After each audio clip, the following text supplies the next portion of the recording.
Hi, welcome. My name's Evette Reed. I'm a physical therapist and I specialize in abdominal and pelvic physical therapy, and I'm the owner of Purely Pelvic in Gainesville, Florida. I was able to sit down with one of our local Gainesville, Florida physicians, Dr. Lisa Chacko, who specializes in midlife, perimenopause, and menopause health.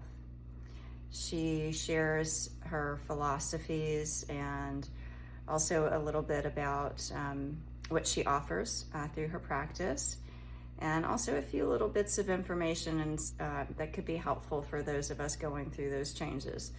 She's a wonderful provider. I actually have worked with her myself as a patient and highly recommend her to many people that I see. And at the end of the video, she shares some really exciting news about something new that is coming. And so I hope that you watch it all the way to the end and that you enjoy the interview. I definitely enjoyed spending a bit of time with Dr. Chacko, and I hope you have a great day.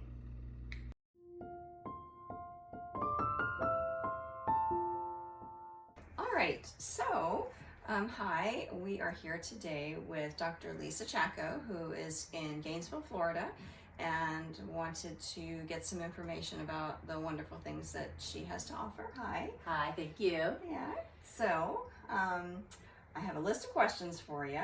The first thing I was hoping is you could just tell me a little bit more about what you offer and how you ended up kind of specializing in this area that you're in. So my current practice is focused on menopause and midlife health, and I distinguish those because although most women will go through menopause at midlife, some do not. Some go through menopause much earlier due to cancer treatments or other medical conditions. So it's really for anybody who's experiencing menopause, and midlife health is a broader term because it encompasses, of course, more than just questions about hot flashes. It often encompasses bigger psychological questions about who am I, where am I going? There's a lot of deep questioning. It's really a potent moment to support women.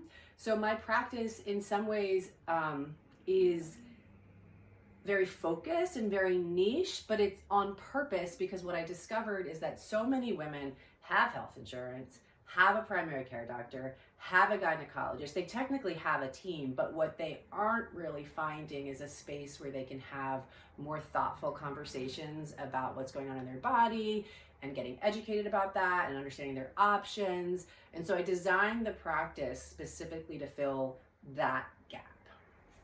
Great. Yeah.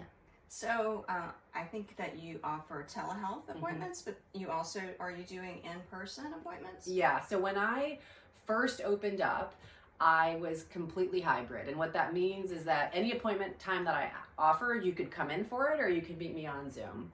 And over the last couple of years, I have just sort of continued to follow what my patients want and need. And essentially the telemedicine practice has just continued to grow and grow and grow. So if you look, like recently we post a map on Instagram of the zip codes of where all my patients are from. And they're really from all over the state of Florida. We've even had women drive in from Georgia. But even for the women who are local, which is the strongest community, people are so busy. And once we know each other and trust each other, it makes sense that if we just need to have a really solid conversation for 30 minutes or 45 minutes and you're at work or you're at home, you may not want to drive across town for that. So I do a lot of telemedicine. I've become quite the believer in telemedicine, and I'm going to keep leaning into that space. But I do, actually, this is my space. If you come meet me in person, we'll sit in here and we'll talk. So have you noticed anything different, or like if someone would gain more by seeing you in person? Is there anything that you're better able to assess? So the question of when is telemedicine appropriate and what are we missing out on is something I think about a lot and want to continue to articulate and speak to, because I think it's critical that we not hide from what it adds and what it takes away. We have to design around that. So there's certainly nostalgia, right? Just the nostalgia for the in-person experience. And I think that is valuable.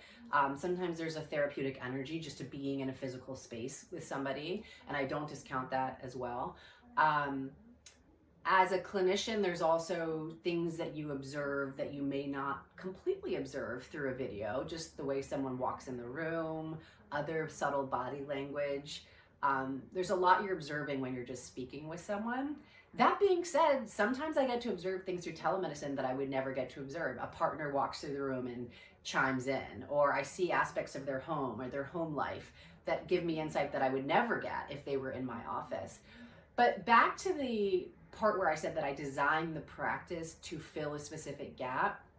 I designed the care to be exactly the same, whether or not you're seeing me in person or via telemedicine. And what I mean by that is that I am primarily doing cognitive consults, like intellectual medicine. So I am not replacing the gynecologist that's doing your pap smear. Not because I don't want to, but because I ultimately wanted to maximize the value for the gap that I was filling. And I recognize, women aren't really calling to say, I couldn't get in for my pap smear every 3 to 5 years. That's not their barrier, right? They're not saying, oh, I couldn't find someone to give me my Tdap vaccine.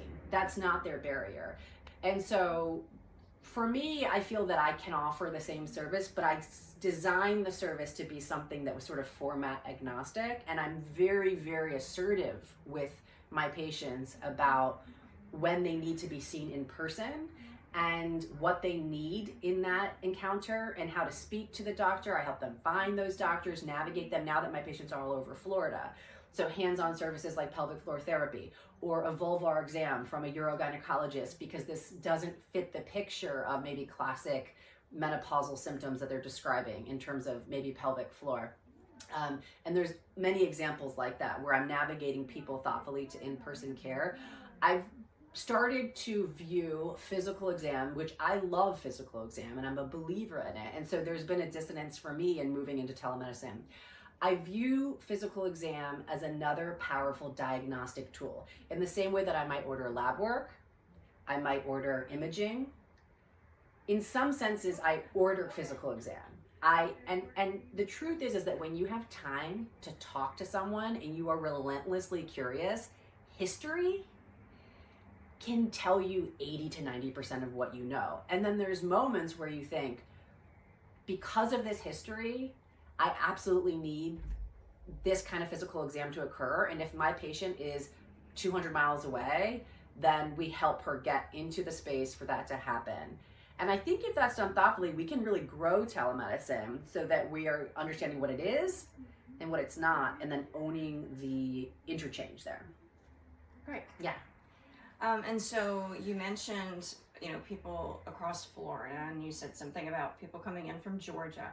So how does it work? Who can access your services through telehealth? I'm currently licensed only in the state of Florida. And licensing laws in our country are not intuitive. Essentially, the simplest way to understand licensing laws is that the location of the patient is the location of the service. So as a Florida licensed physician, I can render care to any woman who is physically in Florida, even if I am not. So if I were in Alaska on a Zoom and you were on a beach in Miami, we're good. Okay. And so I just last week had a call from a woman in Mississippi, and she said, well, I'm just going to drive to the border and get on the Zoom. So, and I do have women who might be between two states, and they'll just schedule their appointments when they're in town. Okay. Yeah. That's what I was wondering. Like, can someone just drive right in and, yeah, maybe even park? That's what she's planning to do. Right? That is what she's planning to do. Yeah. No hotel room required. Yeah, so. Exactly. Okay. And then let's see, what are some of the other questions that I was thinking of? This is going to be an edit part. Edit away. Okay, so in your practice, so tell me a little bit more about your background, and did you start out, are you a gynecologist, are you primary care, and how did you end up specializing in midlife issues? I am a primary care doctor, and in the world of primary care, you can go through internal medicine, you can go through family medicine. I went through family medicine because there's a strong women's health focus. We really think about people across the lifespan. And by default, family doctors are more trained in, basic outpatient gynecologic care. So I already was a sort of a primary care doctor prior, when I was working in sort of a standard academic setting where on an average day, probably just by chance, my whole schedule was women, and lots of STIs and pelvic concerns and pap smears and all of this kind of stuff, right? But how did I get into this space? Partly because I began confronting gaps in my own medical knowledge. So I was recognizing that women were coming in, they were in their 40s, they were asking me questions, and I started to have to acknowledge to myself that I didn't always have the answers to the question, and I became pretty uncomfortable with that, frankly. So I started to dig in and to learn, and that just led me into this whole space, which is a very well-defined space, where we know that there's historical reasons why menopause has not been taught in medical schools and in residencies, due to changes in the science over time and fear, and that's a whole conversation. But it made me realize, wow, like I don't know this because I wasn't taught this. And then I got hungry to learn, I began to learn, and then from there I created my own space to kind of, like I said, fill that gap for women. And so, like for someone who might be going into some of the perimenopausal changes that someone might see, I think everybody thinks about, hot flashes and that kind of a thing. But what are some other things that people might experience that would be a sign that they might need to start looking into this? Yeah, hot flashes and night sweats, which we call vasomotor symptoms, are sort of the most classic symptom, and they are very important. And we do focus on those as physicians because that's something that sort of can guide treatment. But sometimes those don't appear really until late perimenopause and as a woman is getting much closer to her transition. So earlier on, recognizing that the menopausal transition can be a decade of a woman's life, things that a woman might observe as early as her late 30s, early 40s, can be more subtle. So certainly some subtle menstrual cycle changes, things that don't seem alarming, but maybe if you've always been regular, you're noticing that closer together, further apart, maybe not fully skipping cycles, but you're noticing these subtle changes in your cycles. Certainly if it's really abnormal, it's really heavy, we don't want to just say, oh, it's probably perimenopause, get that worked up, go see your doctor. But a lot of the early symptoms can also be things like mood changes or cognitive symptoms, stuff that feels more vague to women and that's easier to blame on stress or life circumstances, because oftentimes all of this is happening at the same time. By definition, if you're in your early 40s, you've layered a lot into your life, whether or not you're in a relationship, whether or not you have kids, whether or not you're a working woman. The fact is, the longer you live, the more you got going on. And so it's those subtle, I think, cognitive and psychological shifts that women are experiencing and that a lot of people are not aware could be related to the perimenopause transition. Again, as a primary care physician, we want to be mindful that we don't blame everything on perimenopause, nor that we dismiss the possibility that's related. So if someone is having maybe heightened anxiety, we just want them to get good care so that they're sitting with someone who could help them think through all the possible reasons. Right. And so I think when people think about seeing a physician to deal with changes related to menopause, people will start thinking, oh, this is definitely going to mean that they're going to want to put me on some hormone therapy, and I'm not sure how I feel about that. Is that safe? That sort of a thing. So is prescribing hormone therapy the only thing that is available for someone who's going through these sorts of changes? No, first I think it's important to remember that there's a lot of women who cannot take hormone therapy, and I worry sometimes that the growing chorus of hormone therapy leaves a lot of women feeling left out, and I think we have to be mindful of that. But even setting that aside, as we think about moving this conversation more upstream, right? The current narrative is very much like the menopause influencers of today are very much telling a story of, oh my gosh, I was doing great, and then I got blindsided at 48 or 50 and I had no idea what hit me. But I'm thinking about the future. I'm watching the 30-year-olds and the 35-year-olds right now who are worried about their muscle mass and their bone density, and they're just like ahead of the curve in terms of how they're thinking about aging and longevity. And so, we want to be able to have conversations with women at any age about the realities of perimenopause and menopause without always turning that into a medical conversation. So I imagine a world where there's a welcome to your 40s visit.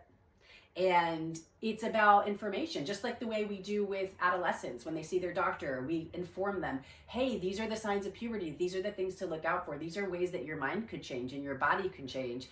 Because what I have found is that if you eliminate the element of surprise, if you eliminate the element of being blindsided, actually, especially in those earlier phases, people can navigate and not self-blame or think I'm crazy or what's going on or I'm lazy because I've gained weight, just that knowledge. So I think that is going to be a shift that I predict happening in the next 5-10 years, is that this conversation starts to be even more empowering. And the question of what you do in the privacy and sanctity of your doctor's relationship, hyper personal, you want that to be informed, but you don't want that to be like the starting point and the end point for this conversation, because it's so much bigger than that. Ideally, we have women in their late 30s already starting to optimize their lifestyle and recognizing like, hey, I want to make these type of changes in how I eat or how I move so that I'm ahead of the game rather than feeling like you're behind the 8 ball. Right. And of course, I've been able to listen to you talk at some of the events in town, and then also you've been my provider. So I know that you've told me a few other things, right, that any of us could be doing. Just you mentioned, taking better care of yourself, having a healthy lifestyle. I don't think you said it today, but one of the things I've heard you say before is how important it is to get good rest. Sometimes when I'm really tired, I remember you saying it's better to get a good night of sleep than to be lacking in sleep and running off of cortisol and rushing to the gym, and just that's like a really important piece. Yeah, that's a great thing that you brought up, and that whole paradigm we have to embrace in a nuanced way, because fundamentally, if women were allowed to live lives where we just respond to what our body is asking us for and we had no societal structures forcing us to do anything different, rest would be a huge element of the perimenopausal transition, and slowing down and being hyper supported. And it's just hard because we've built all these structures and these lives and these things, and we've got to keep going. But there's a couple layers to what you're saying. One is actually recognizing what is happening in the muscles with muscle stem cells and recovery and repair. And legitimately, like for women who work out, you do need more recovery time and repair. There's increased injury, there's slower healing that can happen with this kind of acute and erratic withdrawal of estrogen. So it's super wise to give yourself that repair. Sometimes I have to tell my runners, hey, maybe a little bit less running, maybe a little bit more walking, right? So as much as we're like, yes, let's get our habits in order, it's like with good measure. And then certainly sleep is God or goddess, and we should all become sleep divas. It is a number one priority, because lack of sleep, which is a dominant symptom of the menopause transition, it drives everything else. And so we have to just radically prioritize that. So it's a tough mixed message, to give women, which is both, hey, it's time to optimize and treat yourself better than ever, and also it's time to go easy on yourself. And somewhere in the middle there is the sweet spot. Okay. And so if someone were wanting to see you, how is the best way to find you, and where do you see yourself going to in the future? So there's what I'm currently doing, and I'd love to announce what we're doing next. So currently I have very simple way to engage with me. I have a website, it's my name, it's lisachaccomd.com. And you can book your own appointments on the website. My practice is sort of very high tech, high touch, in the sense that you can text us, everything's HIPAA compliant. I have staff that work with me. So if you reach out in any way to our practice, you're gonna have a response, whether it's through email, whether it's through text, whether it's through phone, or just go and schedule the appointment. We're trying to reduce friction. So if you're, I always say to my staff, if they're doom scrolling and it's 3 a.m. and that's the moment that they realize they wanna schedule this appointment, there is no barrier. You can schedule the appointment. And that's how we have it set up right now, and I'm happy to work with women all over Florida, anyone who feels like it's a good match. But I think this is a great moment to announce that we're also launching basically a version 2.0 of what I'm doing. One of the things that I've learned in these past several years, just the way I launched my initial practice in a response to a gap that I was aware of, we are now going to launch a more interdisciplinary medical group in response to what I've recognized is the larger gap, which is primary care, as well as having doctors that talk to each other.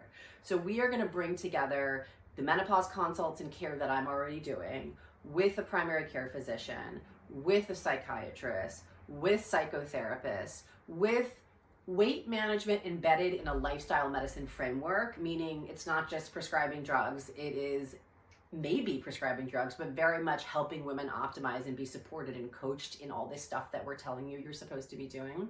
And we're going to be a team. It'll be a virtual first model. It'll be available to anybody in Florida. And the idea, in the most wonderful way, I'd like to say is, we will be talking about you behind your back with your consent. In other words, what I'm observing is that women are maybe presenting to a psychiatrist to say, hey, I think I have ADHD. And maybe they do, or maybe they don't. Maybe it's menopause related. Wouldn't it be lovely if your psychiatrist and a menopause doc were actually on the same team so they could figure that out for you? Or maybe a woman is presenting to her therapist to say, I've had it. I am ready for this divorce. And maybe she is, and maybe that really is what she ought to do. However, wouldn't it be great if your therapist was menopause informed and could also empower you to understand the role that hormonal shifts are playing in your mental health and in your relationship, sexual health, metabolic health, it goes on and on. So the new company is called Curate. I'm very excited to announce this with you. And I'm assuming that by the time that this is posted, our website will be up. So I invite everyone to come and add your email and get on the waiting list. And the website is joincurate.com. Congratulations. Thank you. Sounds really exciting. Yeah, it's very exciting. We got to get you on there too. Maybe we can have some virtual pelvic floor consults as well. Yeah. I agree with you very much in that so much of kind of figuring out what's going on with people, there's so much more discussion than, physical in many cases. So history is so valuable. When we say history, we're saying like listening, getting the story.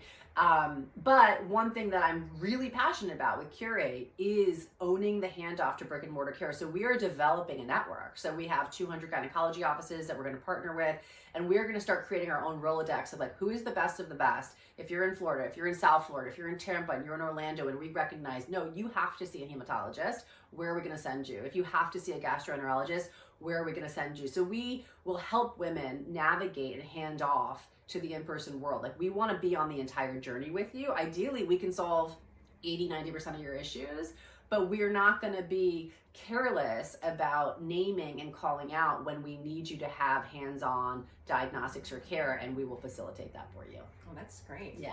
Okay. Yeah. So is there anything else that, you want to share about, what you have to offer, or feel like we've covered everything? I think we've covered everything. I think I would just make a plug for your discipline, right? So pelvic floor therapy, we were just discussing this. A lot of women think about it in the context of postpartum care, but you may never have had a baby, or you may never have had a vaginal delivery, and you may still very much benefit from working with a pelvic floor therapist.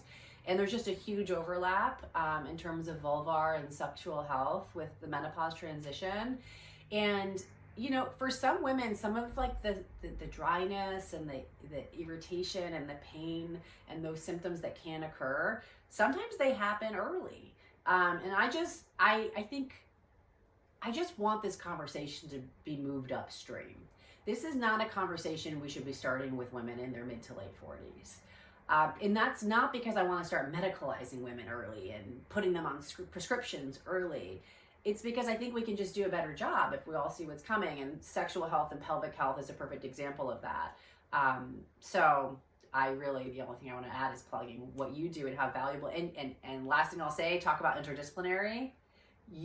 Firsthand that there's a huge overlap between what you do and mental health.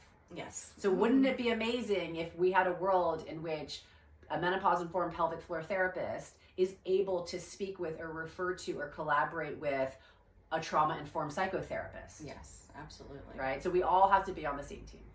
Yeah. That's really, really exciting. I can't wait for this new practice to get going. Either can I. It's so much work, but I'm very excited. Yeah.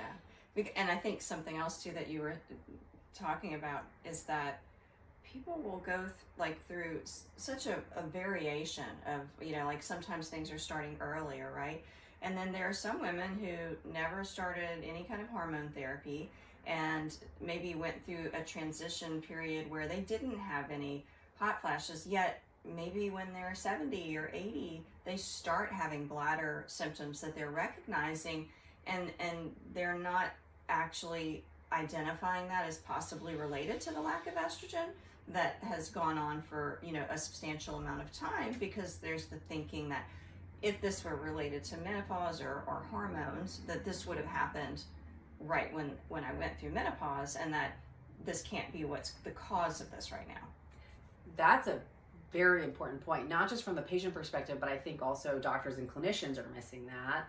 And it's a perfect example of like, we have all that data. Like, this is about educating people. We know for a fact, what we call it GSM, or the genital urinary syndrome of menopause. Very important that the word urinary is included, because UTIs are, and all kinds of urinary symptoms are part of this. It's not just about sex and dryness.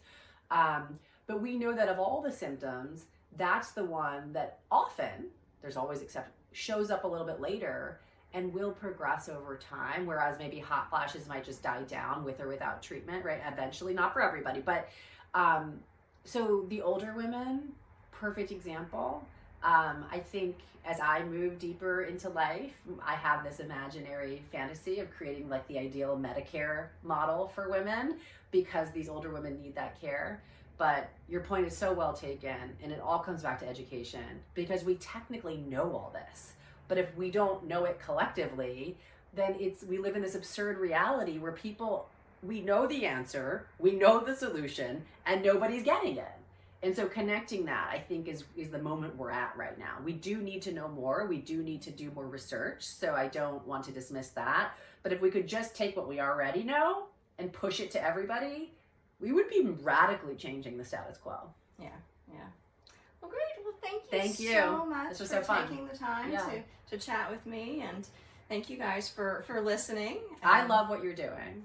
And thanks. I love, just a shout out to you and to all what I call entrepreneurial clinicians, because, we, all of us are the people who, although sometimes people will critique us because we often are moving into maybe like cash-based practices and it seems elitist, but what's really happening with us is that we are the ones who are saying, we will not work in these systems anymore.